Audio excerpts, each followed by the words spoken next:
Hello, I'm Carl Henry, and thank you for watching this brief presentation, which is to close out the challenge team for Scale Up Cardano's community hubs. As a point to note, this was also a challenge that you will find in Fund 4, 5, 6 and also 8. There was $350,000 of ADA budgeted to this particular challenge, and their key objective is: how do we encourage local community hubs to drive adoption and awareness of Cardano in the next 6 months? What I'd like to cover in this presentation is about the challenge, which we've just covered, the inspiration behind this, the quantity of results and the quality of results, and then a few brief conclusions. I believe the inspiration for this challenge are best expressed in the words of Charles Hoskinson.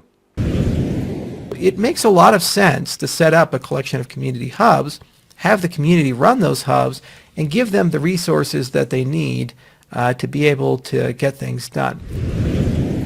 I would love to see Cardano hubs in every major population center and on every major continent, and I would love to see local Cardano community members grant funded to run these hubs.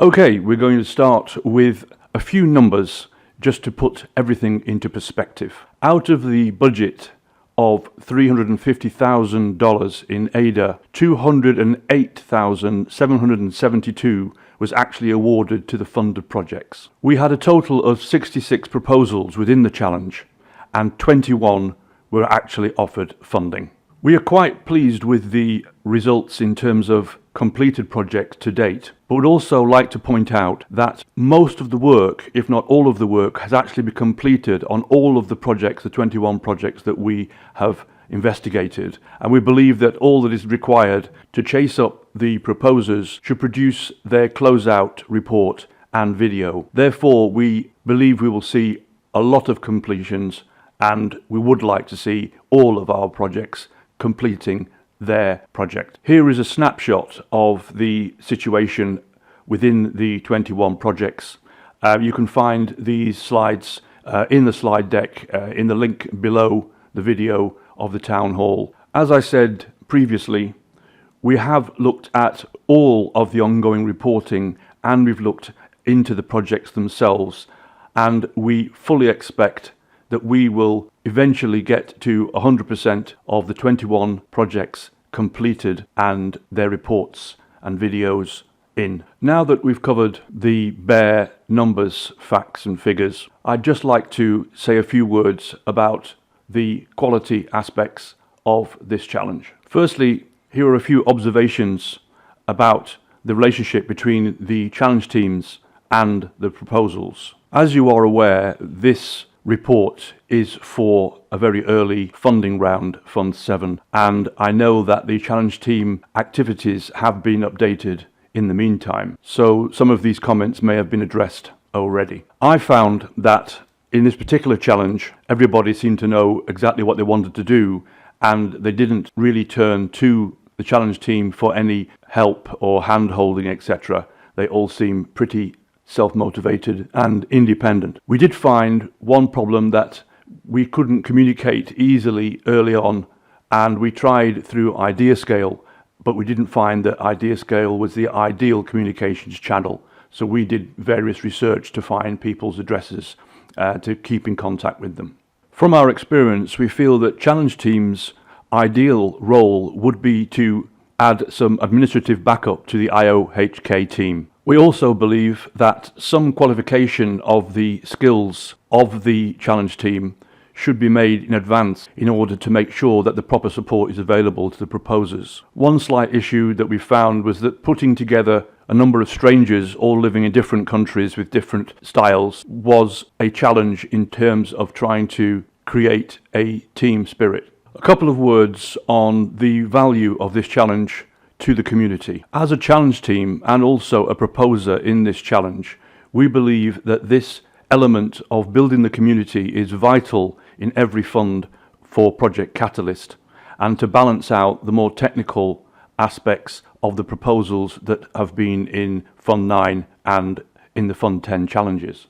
Cardano hubs are probably the first point of contact that people who are joining the community might have with Cardano. And we believe that a permanent effort needs to go into the growing of the community on a local level to make sure that local needs and requirements are met by our Cardano opportunities. Developing more Cardano hubs is an essential activity which should be funded in a consistent way to ensure consistent and relentless expansion of the community, perhaps needing a dedicated fund specifically targeted on facilitating this objective. In considering whether this was a good use of community resources and time, I believe a resounding yes. Each of the 21 funded projects brought new people to the community, and there was a wide range of types of hubs with different relationships and different outcomes for the benefit of the Cardano community. We also believe that it is very important to point out the geographic diversity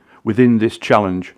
Only 21 projects, but covering multiple continents, languages, and nationalities. And now just one or two conclusions. I believe that the growth in the number of hubs around the world should be an ongoing activity. I also am helping hubs to become profitable so that they can be self-sustaining for the long term. Using various techniques and platforms, including the metaverse, we are promoting the idea of a Cardano economy where community members trade with each other using ADA and native currencies. Building Cardano hubs is something we really believe in and has been an ongoing activity for us over the last 2 years. We have continued to build our own ecosystem and a number of platforms where we are promoting the development of hubs and community activities. So there you have it.